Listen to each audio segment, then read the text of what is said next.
بسم اللہ الرحمن الرحیم۔ آج کے اس پروگرام کے لیے ہمیں قصور شہر سے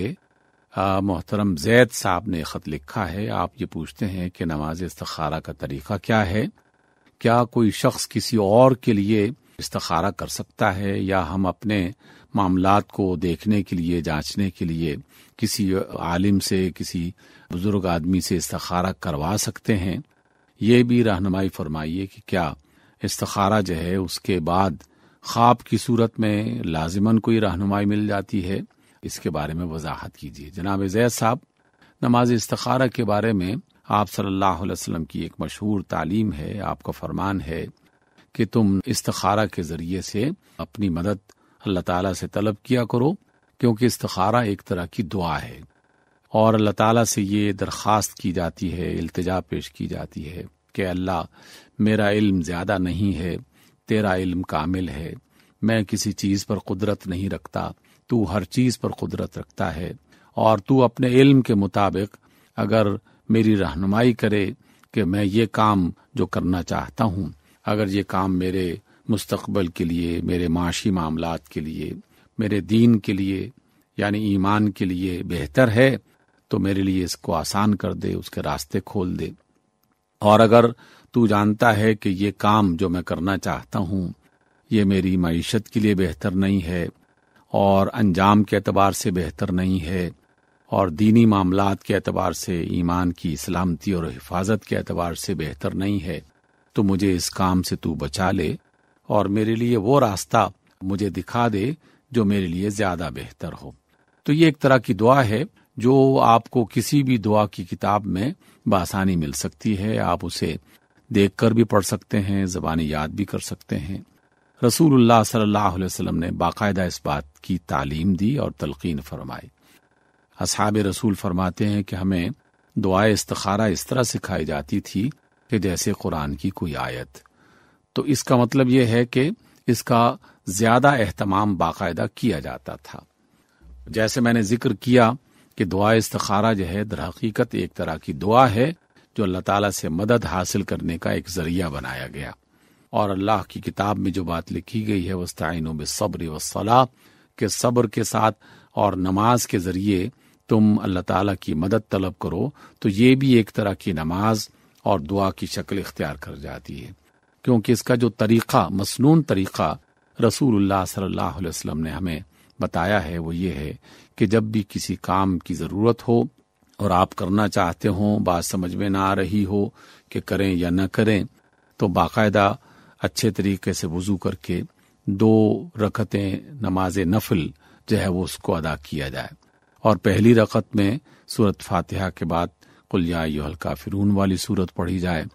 اور دوسری رکعت میں سورۃ فاتحہ کے بعد قل ھو اللہ احد اس سورت کو تلاوت کیا جائے۔ جب یہ نماز مکمل ہو جائے تو اس کے بعد جو دعا کے آداب ہیں جو دیگر مقامات پر ہمیں ملتے ہیں، دعا کے آداب میں پہلا ادب یہ ہے کہ سب سے پہلے اللہ تعالی کی تعریف بیان کی جائے،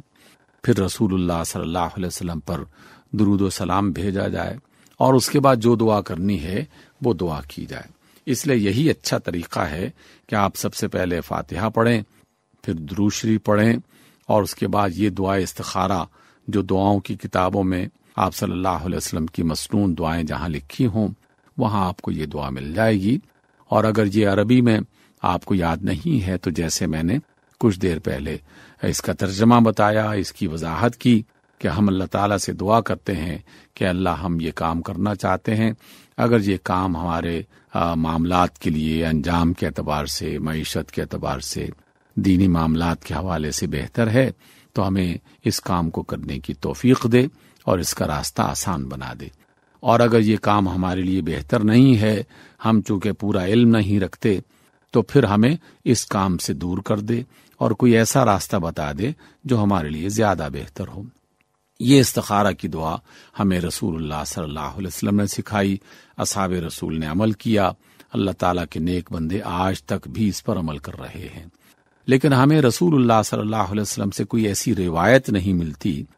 کہ ضرورت میری ہے یا آپ کی ہے، اور آپ اپنی ضرورت کے بارے میں جو اللہ تعالیٰ سے دعا کرنا چاہتے ہیں، مشورہ کرنا چاہتے ہیں ایک طرح کا،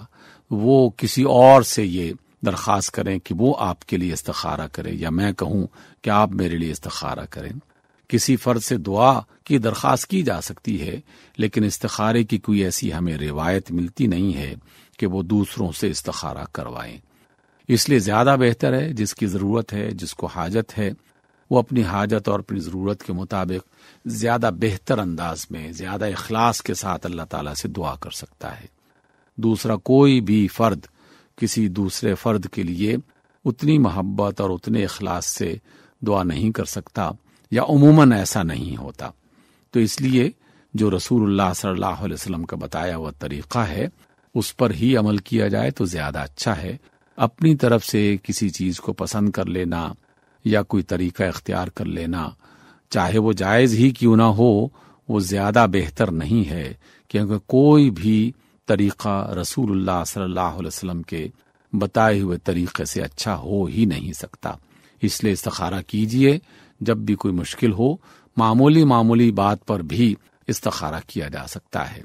دو باتیں اور اس میں شامل کر لیجئے کہ نماز استخارہ کے لیے یا دعا استخارہ کے لیے کسی خاص وقت کی کوئی قید نہیں ہے۔ دن کے وقت کریں، رات کے وقت کریں، سونے سے پہلے کر لیا جائے، کوئی بھی نماز ادا کرنے کے بعد اگر نوافل ادا کیے جا سکتے ہیں تو اس وقت ادا کر لیا جائے، ہر نماز کے بعد صرف دعا استخارہ کر لی جائے تو وہ بھی جائز ہے۔ تو نماز استخارہ کا کوئی خاص وقت متعین یا مقرر نہیں ہے۔ لوگوں کا ذاتی تجربہ یہ ہے کہ اکثر لوگ نماز عشاء کے بعد جب سونے کا ارادہ کر لیتے ہیں تو اس سے پہلے وضو کر کے اہتمام کرتے ہیں، پھر نماز استخارہ پڑھتے ہیں اور اللہ سے دعا کر کے وہ سو جاتے ہیں۔ اور اکثر و بیشتر بہت سارے افراد کو اللہ تعالیٰ خواب کے ذریعے سے رہنمائی بھی عطا کر دیتا ہے۔ ایسا نہیں ہے کہ اس سے انکار کیا جائے گا، لیکن ایسا بھی نہیں ہے کہ لازماً خواب کے ذریعے اس کی رہنمائی ہوگی۔ اللہ تعالیٰ اس کے راستے کو آسان کر دے گا یا وہ کام اس کے لیے بآسانی پورا ہونا شروع ہو جائے گا، تو اس کا مطلب یہ ہے کہ اللہ تعالیٰ کی تائید اور نصرت اور مدد اس میں شامل حال ہو گئی ہے۔ اور اگر اس میں رکاوٹیں پیدا ہو رہی ہیں تو اس کا مطلب یہ ہے کہ اللہ تعالیٰ ہمارے لیے، آپ کے لیے وہ کام پسند نہیں کر رہا۔ تو اس لیے یقین اور اعتماد رکھتے ہوئے اللہ سے دعا کریں اور اس پر توکل کریں۔ آخری بات اس میں ضرور شامل کی جائے کہ رسول اللہ صلی اللہ علیہ وسلم نے جس مقام پر استخارے کے لیے لوگوں کو تلقین فرمائی، اسی روایت میں باقاعدہ مشورے کا ذکر بھی موجود ہے کہ وہ شخص خسارے میں نہیں ہے کہ جس نے مشورہ کیا، اور وہ نادم نہیں ہوگا جس نے استخارہ کیا۔ تو گویا استخارے کے ساتھ ساتھ دنیاوی اعتبار سے جو طریقہ اللہ کے رسول نے ہمیں بتایا ہے وہ بالکل عقل کے مطابق، لوگوں کے تجربے کے عین مطابق ہے کہ استخارہ بھی کریں، اور جو اہل دانش ہیں، جو اس میدان میں خصوصی تجربہ رکھتے ہیں، ان سے مشورہ بھی کیا جائے۔ تو مشورہ اور استخارہ یہ آدمی کے لیے کامیابی کا ذریعہ بنتے ہیں۔